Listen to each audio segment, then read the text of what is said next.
Awesome. Thanks for sticking around. If you like what we're doing, subscribe. If you have any questions, throw them in the comments. If you want to help us spread the word, share these videos. It'd be awesome. Thank you. Anyway, so anytime a manufacturer comes out with a new marker, whether it be anything, everybody assumes or expects there to be a mechanical option for it because the massive explosion in mechanical paintball being played now. Sometimes that's great. Sometimes it won't work. In the case of like poppet valve guns, it's just not an option. It ain't gonna work. But in the world of gamma core guns, like the 180 is, the mechanical frame makes sense. They have obviously made a mechanical frame. Here it is in my hand. It's a little bit of a jump forward from the 170 frame. Comfort-wise, they got rid of that bump that they had to have because of the way the grips were shaped on the previous model. So it's way more comfortable because of the grips are just one clean shape. So there's not that bump there. They've also added the FL three-way valve from the mech into this frame. It's the exact same part. So the good news is all the upgrades that are available, like the Inception secret pin, will fit in there. On the world of upgrade parts, the Inception 170 Fang trigger will also fit in there. Both great parts. It's up to you. Comfort, performance, whatever you want to do. This thing's a lot better than the previous standard valve that was in the 170 frame, though. Other than that, it's functionally the same thing as the 170 frame. It's going to turn your 180 into a mechanical gun. You're going to go shoot people in 10-man in the woods, and it's going to be super fun. Stick around. We're going to show you a shooting video, and we're going to show you to install the thing.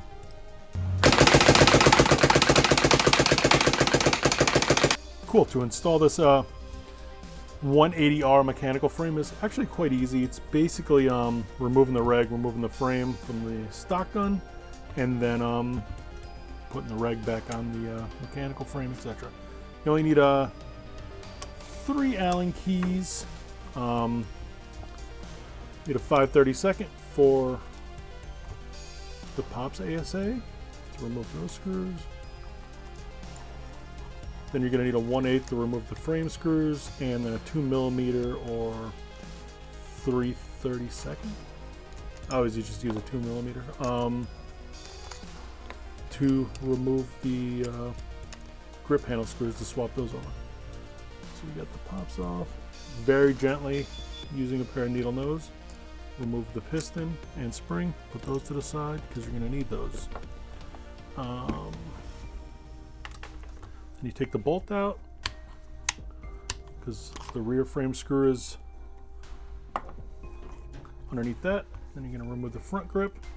Sometimes that's easier said than done to get the front frame screw.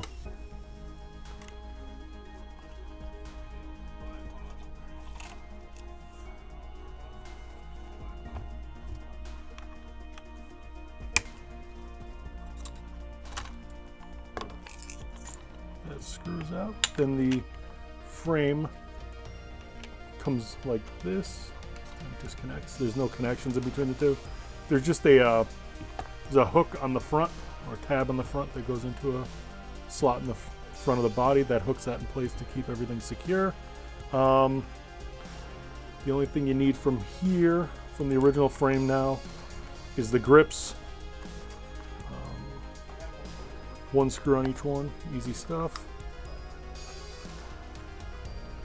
I always just put the hardware off to the side in an organized fashion. Put your original frame off to the side, and your mechanical frame. When you put that on, one thing you're going to want to do that everybody forgets to do is there's a gasket. It comes in the spares kit. There's actually give you a couple of them. In the spares kit that comes with the frame, there's also one attached to the electronic solenoid or valve. I always just take that one off. Make sure you put it on there all the time. People bring us leaking mechanical frames or electronic frames or whatever that's missing that because people just don't realize it. Then you hook the tab, it's just like the electronic frame, into the groove on the front. Push that down.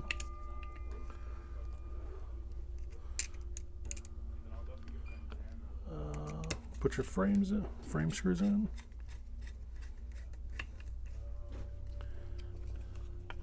I always do rear one first.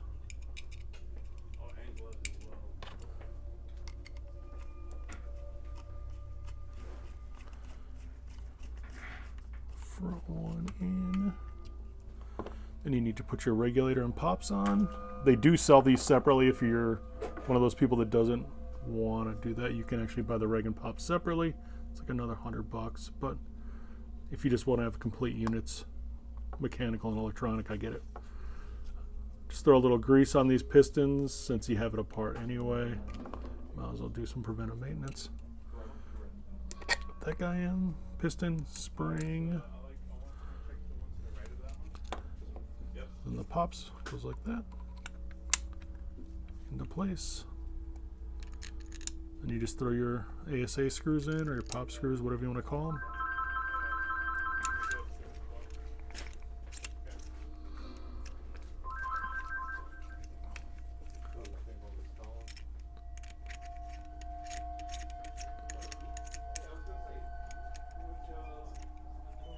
Tighten those guys up. Then the final step is throwing the grips on. Pretty straightforward. Since we have it apart, we'll show you the different adjustments. Grab something small because I got big hands. So you got 3 screws on the front of the trigger. The bottom one controls how far back the trigger will go once it's activated the switch. So if you want to have that a little bit shorter, you can do that. The next one up is going to be the adjuster that controls where the valve actually gets pushed. So how soon or late that happens. So that would be the second one up. Be gentle with that. It looks like they used a brass screw on that, so it might be a little problematic. So be very gentle on that. Don't torque it. And then the top one actually controls how much spring tension you have. So you see there's a little spring up there. The further back that is, the more spring tension you have, so the heavier the trigger pull is.